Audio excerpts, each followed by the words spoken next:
Ever walk into a room, everyone's chatting, laughing, you're thinking, did I miss the how to adult memo? Especially the part about making friends. Yeah, you're not alone, trust me. You send over that social skill subreddit. Wow. Just wow.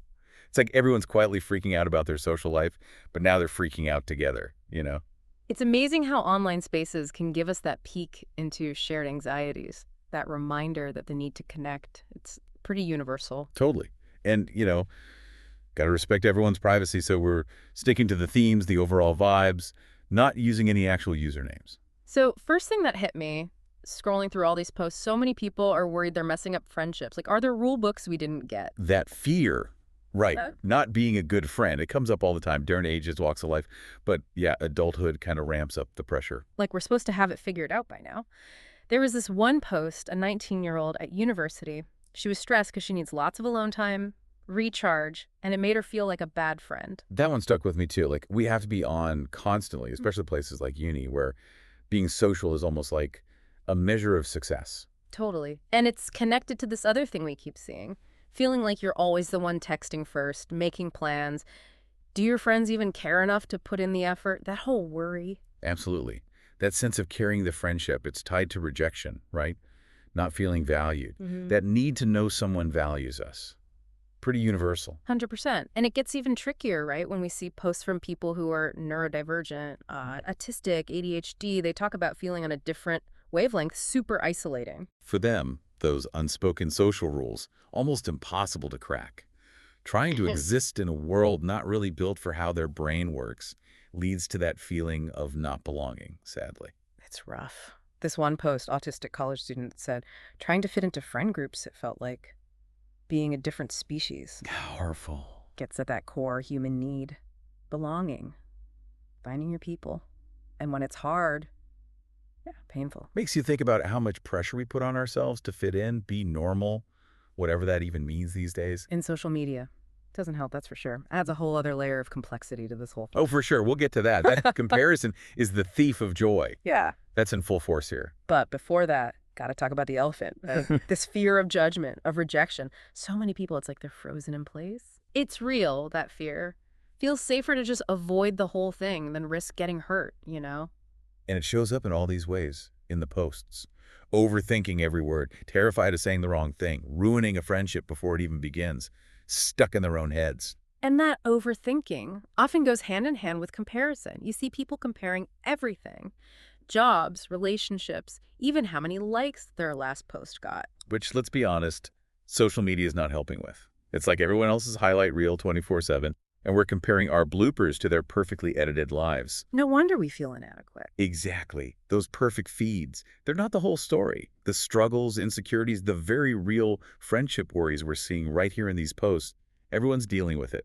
It's like we're all in this comparison game, forgetting everyone else is probably just as awkward and unsure as we are, just better at hiding it. Exactly. And that's where vulnerability comes in. When we can be ourselves, flaws and all, it's more relatable, more approachable even. So the key to less loneliness is being more awkward. In a way, yeah. It's about connecting on a real level, not a perfect one. Authenticity over everything. Which is what's so great about these high social skills posts. Mm. People are putting themselves out there, advice, support, even with the awkwardness, gives me hope. It is hopeful. We all need connection. It's worth it. So for our listener, maybe feeling a bit less alone now, but still unsure how to make those connections happen, where do we even start? Start with being kind to yourself. Social Yeah. skills. They're skills. Yeah. Like anything, you can learn, practice. It's a journey. Ditch the self-judgment, embrace the awkward. It's all part of the process. Yes. And start small. Chat with a classmate. Join a club you're interested in. Even a kind comment online. Baby steps to connection. What if we went into every interaction assuming the other person wants connection too? Love that shift. Lead with empathy, curiosity. Everyone's fighting a battle. Even the tough social stuff gets easier. We're all in this together, figuring out friendship as we go. So we've covered anxieties, self-doubt, that human need to connect. But why does it feel harder to make friends as adults than it did when we were kids? Back then, it was so easy. What changed? $1 million question, right? Part of it's just life. As kids, everything's set up for socializing. School, activities. Surrounded by potential friends. Built-in structure. Then we hit adulthood. Deadlines, commutes, trying to remember to water the plants before they die. Who has time for friends? Exactly. Priorities change, responsibilities, socializing gets pushed aside. Add in the adult fear of rejection. No wonder it feels impossible. Okay, so busier, more scared of rejection makes sense. But we're also more connected than ever, right? Social media. But loneliness is like an epidemic. How does that even work?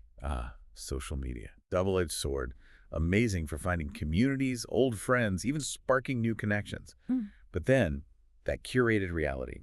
Brutal. The highlight reel. We're drowning in everyone else's perfect vacations, perfect relationships, perfect friend gatherings, and we're here comparing our behind the scenes to their highlight reel. And that's the trap. Those perfect feeds, they rarely, if ever, show the full picture. The struggles, insecurities. The real stuff, not the Instagram version. Right. It's easy to forget everyone's got their own version of this going on. Exactly. And you know what's cool about the subreddit?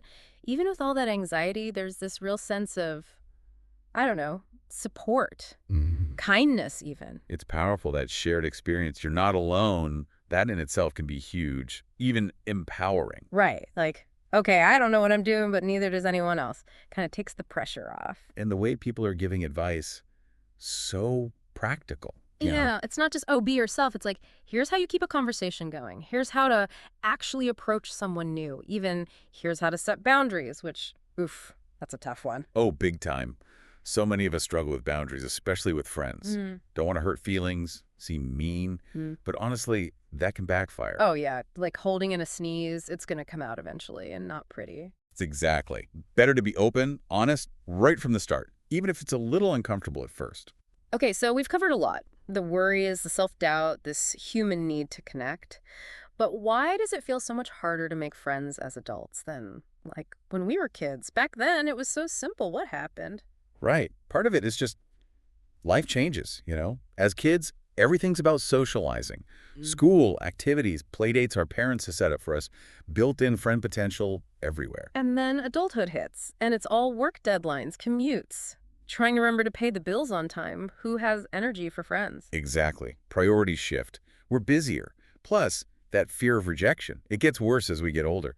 No wonder it feels overwhelming. Okay, busier, more scared of rejection. I get it. But we're also, like, the most connected generation ever. Social media, right. And yet, everyone's lonely. How does that even add up? Yes. Social media, the double-edged sword. Amazing for finding your people, reconnecting, even sparking those new friendships. But then, that curated perfection, it messes with us. It's that highlight reel all the time, nonstop, perfect vacations, relationships, friend gatherings, and we're over here comparing our messy lives to their highlight reel. And that's the trap. Those perfect feeds, almost never the full story. They're not posting about the fights, the insecurities, right? Exactly. We forget everyone's got their own version of this going on behind the scenes. Totally. It's like we're all in on the same secret, but we think we're the only ones keeping it. Right. Which is, well, that's kind of what makes those social skills posts so powerful. Even with all the anxiety, there's real support there. People genuinely trying to help each other out. It's refreshing, honestly. It is. Reminds us we're not alone. And that can be huge, just knowing that. So for our listeners, maybe they're feeling a bit less alone now, which is great, but still not sure how to actually, make those connections happen. Where do we even start? Start with being kind to yourself. It's easy to get down on yourself, but these are skills, social skills. Like anything else, you can learn them, practice. It takes time. No need to rush it. Exactly. Start small. A conversation with someone in class or work. Join a club that sounds interesting. Even just like a nice comment on someone's post online, Baby steps. What if, okay, this might sound weird, but what if every time we talk to someone, we just assume they want to connect to? Like they're just as nervous as we are. I love that. It's that empathy, right? Everyone's fighting something. Remembering that makes it easier to connect, even when it's awkward. Because let's be real, it's going to be awkward sometimes. It can be super awkward sometimes, and that's okay. We're all figuring this out as we go. So big takeaways from diving into the world of formed social skills. If you feel awkward, anxious, lonely, you are so not alone. We all want connection. And sometimes, that means facing the fear, putting ourselves out there, even if it's just one little step at a time. Thanks for joining us for this deep dive, everyone. Until next time, keep those conversations flowing, keep learning, and keep being awesome.